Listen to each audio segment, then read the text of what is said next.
Hey guys, and welcome back to the Courageous Nerd YouTube channel for another interview.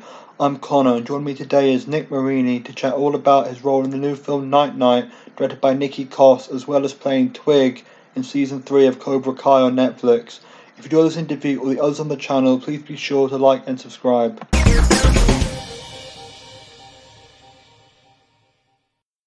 So welcome Nick, and thank you for taking the time to speak with me today. Thanks for having me. For sure, and we'll be primarily discussing your role in Night Night. But I suppose before we get into that directly, could you discuss maybe your background in acting and what made you decide to pursue that as a career? Sure. I grew up on the East Coast of the United States. Mm, Both my parents were heavily involved in theater, especially on the East Coast. yeah. So it was sort of like the family business. And it was something that I wasn't sure I wanted to do. I think partly because I was so close to it. Mm, But as I got older and sort of started to realize what other careers might look like, mm. I think I quickly realized that acting and storytelling were just in my blood and something I absolutely had to pursue. Absolutely, yeah. And I suppose in terms of Night Night, I was wondering like who do you play and what makes this character for you kind of stand out compared to your past roles? Yeah, I play Robert, um, who, it's sort of like a psychological thriller, the movie, so I don't want to Okay. give too much away on Mm, in any direction. mm, Um, but he is he is the partner of the main character when we right. begin, and there's an intense situation and he sort of has to come to her rescue. Mm, And it was a really fun role. It was sort of a different character than I have gotten to play before. yeah. Um, a little bit, maybe a little bit older than many of the characters I Mm, played, um, and a very different script than I've worked on before. yeah. So all of that, and I also had, I think I had 2 days Mm, from when I got the role yeah. to when we started filming. So in that regard, it was also an exciting, just sort of leap into the unknown. Yeah, leap of faith, right? Into the Exactly. yeah, for sure. And I suppose then obviously you mentioned it being like the psychological thriller kind of genre, and I think Mm. obviously fair to say there's no shortage of films in that genre. But what do you think makes this one kind of unique, and why should people check it out? Well, firstly, I think it's got a great cast. I mean, I loved working with everyone. Mm, Um, I think this is it deals with some things. I think a lot of psychological thrillers can get very heady, mm, um, and I think this sits more in a realm that maybe some people have experienced things a little closer to this than maybe yeah. some other psychological thrillers that get made. Mm, Um, so I think in that regard, it's it sits a little closer to home. mm. Yeah, and of course, Nikki Koss directed this film. I've interviewed Nikki, and she mentioned this to me when we spoke about this time last year about how this is in the pipeline in Mm. her future. And I suppose, what was your experience of working with her on this? It was great. I think what was so fun for me is I just felt like I had a lot of input into the character, Mm, um, because it was such a last minute thing. There wasn't really yeah. an expectation of, like, I didn't audition for the role. Mm, okay. Right. So there wasn't an expectation of what I had already done and doing that again. Mm, It just, the sort of trust was put in me to bring what I was going to bring to the role. yeah. And I think that was really exciting and fun. Mm, Um, and I mean, she, one of the days on set when we were shooting in a hospital, mm, she is gluten intolerant and right. somehow got some gluten and literally had to direct Mm. a scene from a real hospital bed, Oh, right. via just Yeah. FaceTiming in and Into walkie a fake talk. hospital for your scene. Yes. Right. So, to say she was a champ is an understatement. Absolutely. Yeah. And I know people might recognize you as well. You were on season 3 of Cobra Kai on Netflix. Yes. And I suppose like we'll get into like who you played maybe a bit later because that's obviously a big deal. But like, did the legacy of the Karate Kid intimidate you at all before signing on? Like, were you a fan of those films? I definitely was a fan of Karate Kid. Mm, Um, my brother, who is about 12 years older, that was okay. more his era. So he was like super stoked Mm, that I got to play in that world. Um, and yeah, I mean, I really, when I found out who I was playing, mm, mm. um, It's a big I deal. really, I took it very, I mean, I was very honored Yeah. to get to play sort of such a pivotal character, Mm, especially in the flashbacks where we get to see my actual exactly. work. Yeah. Um, and I just really wanted to um, not only honor his legacy, Mm, but also show us a new side of the character. yeah. I think when you meet me, it's very different than when you meet him in Karate Kid 3. Yeah. Which And Thomas Ian Griffith is such a talented person, yeah. both as an actor and a martial artist, Mm-hmm. that there was definitely that like, oh, Mm. I better bring it on, Yeah. both physically and mentally and athletically and Mm. as far as my acting chops. Um, and so I think it's been really fun to get to, it's the first time I've played a character that has a direct comparison. Okay. Yeah. Like when you do theater, you're playing a role that someone else has played, but it's Right. not, you can't literally put up 2 photos, Sure. you Yeah. know. Um, so it was really an incredible experience. Mm. And you know, anytime Yeah. that people reach out to me about it, I'm just so happy to talk about it. Mm. Yeah. And I know anyone who's like listening along to this might be trying to figure out because we haven't actually name dropped the character yet. But obviously, we've both said Yes. some pretty big hints as to who it is. But you get introduced as a character named Twig. Yes. That's the starting point. And then near the end of the season, maybe at the very end, Yeah, I think Twig in the turns out to final be episode it's none other than, and I'll let Terry you, Silver. Harry Yeah. Silver. Yeah. Yeah, and I think it was so fun getting to play, just like I think I have like a Mm. couple of Terry Silver compilations saved on my Yeah. bookmarks tab, just Mm. because I would just watch them over and over and over again. Yeah. And I think personally, like for me as well, the scene where I mean it's not overtly said out loud, but where it kind of all comes together that that's who Twig is. Like for me in Yeah, general, like those kind of scenes and anything where like puzzle pieces coming together, I always think they're really I mean, it's really exciting in the moment where you're like, oh, insert yeah. curse word, that, this is what's happening. But like, did you know from the start then that Twig was going to be Terry Silver, or was that kind of revealed Uh, to you later? it was it was revealed to me a little bit later. I mean, I knew going into the first Mm. episode I shot that I was Terry Silver, Oh, okay, right. but I did not know when I auditioned. Yeah.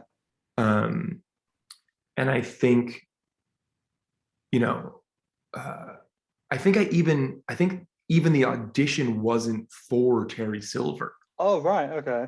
If I remember correctly, it was for young, like they just used the young Kreese Oh, the stuff. same sides as Yeah, okay. knowing that it was going to be a little meatier than the initial, Yeah. than when you initially meet him. Mm. Um, so it was really fun to sort of get that call, and Mm. I've always been told I'm a little pasty, and originally the nickname was Mayonnaise. And Okay. then when Right. they cast me and changed Yeah. it to Twig, I was like, ow, Hmm. you guys really think I'm scrawnier than I am pasty? Yeah. Hurt.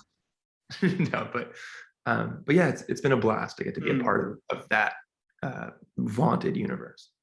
So then I guess it'd be a very short amount of time you were under the impression that you really were just playing some guy called Twig who was Kreese's buddy in the army. Like you kind of knew Yeah, early I that mean, it yeah, wasn't the case. they were like, this is your nickname, but this is who you really are. And Yeah. so I instantly started, I instantly watched the movie, instantly, there's like Wikipedia articles that have nothing, they're like someone just clearly wrote Yeah. backstory that has no real verification, but Yeah, and obviously there was a bit of a red herring because there was another guy yes. with you who had a ponytail, and obviously I'm the only one who can see you because it's audio, but I see you're sporting a ponytail now, so not to kind of read too much into that, but kind of we'll leave some ellipses, kind of dot dot dot. Well, I truly, Yeah, once the pandemic hit, I just have not cut my hair since. yeah. So that's what that is. Yeah. I suppose though, like having worked on like this film and on like Cobra Kai for Netflix, like, do you have a preferred medium or like, genre? I mean, the genre is kind of not really the right word, but I guess medium to work Yeah, in. totally. I mean, they're so different. Mm, Um, getting to work on a film. I mean, I think there's really it's sort of like theater, then film, then television. You get to it's like the closer you get to television, the less time you have to really yeah. prepare. Mm, So obviously with Night Night, I only had a couple days before I knew I was playing the character and was going to be on set. yeah. But once I sort of got through those scenes, there was still like weeks of time Mm, to sort of like read and think and ponder. And when you're doing a play, you have months of rehearsal mm, sometimes. But so with Night Night and with Cobra Kai, it's like with Cobra Kai, you just jump in, mm-hmm. and I think that really being comfortable doing that really helped with Night Night because I did just have to jump in Yeah. and just jump in the deep end and trust my instincts and it's so much fun. I'm definitely someone who if I am given the opportunity to think for a long time, will. Mm. So sometimes it's nice to just trust yourself and leap in the deep end. Yeah, if you've already said it and I missed it, sorry about that. But obviously, you mentioned with Night Night the fact that you jumped in, like you said, you didn't audition. So, like, what were the circumstances then in you getting the part? Yeah, I don't know fully the circumstances. I think there was a either a complication or whoever was playing the role or was Oh, right. going to play the role had to drop out for whatever Okay. reason, which happens Mm, especially yeah. these days with COVID. This was of course pre-COVID, but it still is it's not like the Yeah. most uncommon thing. Applicable. Yeah. Yeah. So I had auditioned for another character, and Right. and when I was literally flying across the Pacific, I had been visiting my girlfriend's family with her Mm. in Australia, Oh, and okay. I was like sitting on the tarmac, and they Mm. were like, when you're playing a much larger role, you Mm. start shooting in 2 days instead of a week, like yada yada yada. Yeah. And I was like, great. Talk to my agent because I'm about to be unavailable for 13 hours. Like, luckily I have a PDF of the script. Yeah. Um, so it was a really fun, like Yeah. crazy time. I landed after the 7-hour flight from Perth to New Zealand, 14 Right. hours from New Zealand back to the States, and then had one day back home, and then went to Texas for a month. Mm. Yeah, and you kind of segueing nicely into my next question. Obviously, you mentioned obviously the acting industry, like in general. And what do you think maybe aspiring actors or actors who've just started should be like more aware of before really kind of jumping in head first and trying to pursue this as a career? Yeah, I mean, I think it's a marathon. Mm, There's that like it is truly unbelievably rare that someone mm, comes out of nowhere. mm. The general public may not Yeah. have seen him before, Mm, but usually it's someone who's been working their butt off to try and get better at acting and get in front of casting directors and get callbacks. And like I always say, like I did a lovely movie called Summer of '8 when I first arrived in LA, and it was my first audition in LA, and I was super lucky to book it. But even before then, I had been auditioning all throughout college. I'd been almost in things. I'd signed contracts and it was waiting to see if they signed mine or the other guys. Like, and you just don't see any of that. And even before that, I had a couple years of high school where I was auditioning. I had also my entire life watching my parents act and direct on the stage.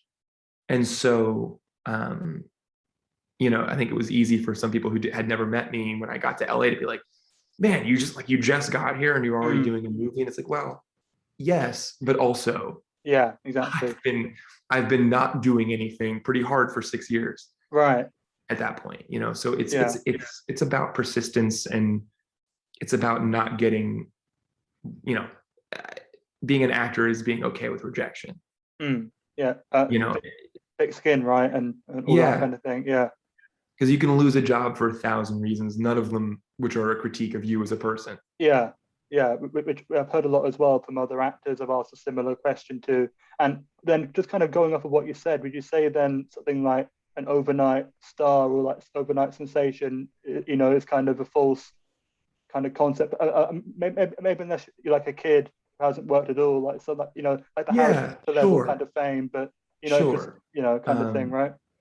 And I think it can definitely happen, but like I mean, I don't know. I'm trying to think of like a good example of someone, like Chris Pratt got super huge at one point, right? But like there's photos of him like living in a van auditioning, right? Like it's not like there was a huge amount of time before, if you weren't a fan of Parks and Rec, like exactly, you may not have known who he was for a long time. And so I think like Timothy Chalamet has obviously deservedly gotten huge over the last 5 years, but like he has small parts on some other shows that you like wouldn't have realized unless you rewatched them.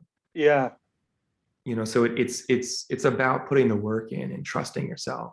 No, I mean, it's a really great thing to go back and see like those before they were famous kind of things, because I think there's a tendency to be like, oh yeah, so they became a big star on this, and that's their starting point. Like whatever they did before that doesn't matter because no one knew who they were yet, kind of thing. Right. And also, for anyone who does have the, Disney movie dream of just coming straight out of nowhere and hitting a homer on their first at bat, like good on them. And it's I think part of when I say it's a marathon is like even that is, like you look at some of the biggest stars today, like there have been periods of their careers that were slower than others, and like it's about it's really about just maintaining your own integrity and doing it for the right reasons and having fun. It's the job of an actor is not for everyone, but for those who do feel called to it, you always feel such an honor when you actually get to do it, because so often your primary experience with it is hoping to. No, I mean, for sure, it definitely seems like a tough industry just from the people I've spoken to and an outside perspective. It's if you are someone who like wants to financially plan your life, being an actor is a horrendous decision, right? Because you'll either be totally broke or hit a big one, and then suddenly it's just like, it's you're leaving a lot up in the air. My mother always says, I think very wisely, the best way to book a job is to make other plans. Right. And I suppose like to wrap this up, like this is my last question, and obviously kind of your goals going forward? In particular, what do you hope to accomplish? I guess at the end of this year, heading into 2022, like in the coming months. Yeah. I mean, this has been as difficult as this year has been for the planet. Mm. Um, I've gotten to work on a few things this year. Some stuff I can't say. Yeah. I've got a few, at least one short film I'm looking forward to filming in the new year. Mm. I did an episode of NCIS LA that Okay. I think is coming out soon. I'm Okay. not totally sure on that one. Yeah. But it's been really fun getting to just sort of be on sets a little more often. Mm. And my goal always is to just be working steadily. It Yeah. doesn't, you know, is just to be getting that experience auditioning, getting that experience on sets. Mm. I'm looking forward to finishing up some writing I'm doing, to hopefully be getting some projects off the ground that I have sort of instigated or helped Mm. instigate. Yeah. Um, but I think, as an actor, the more cards you can hold, that's always going to be helpful. Mm. Yeah, I think that's a great sentiment to end off on, especially in the context that we were just talking about I guess trying to carve out a career for yourself in definitely a very competitive industry. And it's unfortunate not everyone can do it, but I suppose that's what it is. And yeah. Yeah, it's like neither a good thing nor a bad thing. It just sort of is what it is. Mm. And if you're lucky enough to get the opportunity, I think you just have to pour your heart into it and hope for the best. Yeah, I guess though, just to say best of luck with Night Night and Thank you. I mean, obviously your NCIS episode and any other further endeavors that you might not be able to talk about going forward. And just to say all the best and take care and stay safe. Thank you so much. You as well. Wishing the best. This was wonderful.